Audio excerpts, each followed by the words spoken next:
Hanuman Jayanti special या पद्धतीने बनवा घरच्या घरी बाप्पासाठी बाप्पाच्या आवडती पौष्टिक अशी धना पंजेरी। चला तर मग सुरुवात करूया आजच्या रेसिपीला। त्यासाठी ड्रायफ्रूटचे काप लागणार आहे, सुकं खोबरं किसून घेतलेलं आहे, 1 वाटी धना पावडर, पाऊण वाटी आपण खडी साखर घेतलेली आहे, त्याची बारीक पावडर करून घ्यायची आहे। आता एका कढईमध्ये 1 चमचा साजूक तूप टाकून त्यामध्ये काजू, बदाम, पिस्त्याचे काप आपल्याला छान असे भाजून घ्यायचे आहे। गोल्डन कलर येऊसपर्यंत याला आपल्याला तळून घ्यायचे आहे।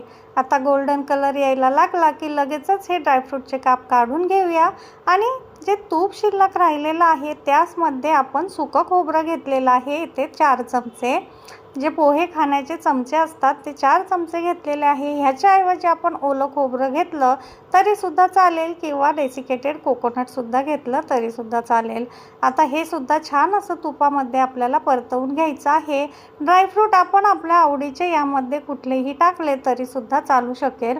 आता खोबरंसुद्धा भाजून झालेलं आहे। त्याच कढईमध्ये चमचाभर साजूक तूप टाकून 1 वाटी जी आपण धना पावडर घेतलेली आहे ती 4 ते 5 मिनिटं मंद आचेवर आपल्याला भाजून घ्यायची आहे तुपामध्ये।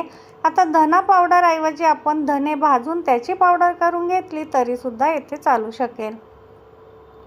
आता हे 4 ते 5 मिनिटं होत आलेले आहे। कलर थोडासा चेंज झालेला आहे आणि सुगंधही छान असा ह्याचा सुटायला सुरुवात झालेली आहे। म्हणजेच आपली धना पावडर व्यवस्थित अशी भाजून झालेली आहे।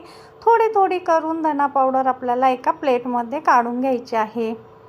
भाजल्यामुळे अतिशय टेस्टी असे लागते आणि सुगंधही फार छान येतो। धना हा गुणधर्माने थंड असल्यामुळे उन्हाळ्यामध्ये विशेषतः याचे सेवन केले जाते।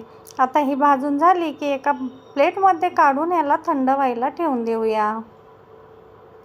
आता ही 2 ते 3 मिनिटं थंड होऊ द्यायची आहे आणि आपण तळून घेतलेले ड्रायफ्रूटसुद्धा थंड झालेले आहे। आता हे थंड झालेले ड्रायफ्रूट या पावडरमध्ये मिक्स करून घ्यायचे आहे आणि येथे पाऊण वाटी आपण खडी साखर मिक्सरमधून बारीक करून घेतलेली आहे ती सुद्धा येथे मिक्स करायची आहे। खडी साखर बारीक करत असताना 2 ते 3 हिरव्या वेलची मी यामध्ये टाकून घेतल्या होत्या। आता हे व्यवस्थित असं मिक्स करायचं आहे।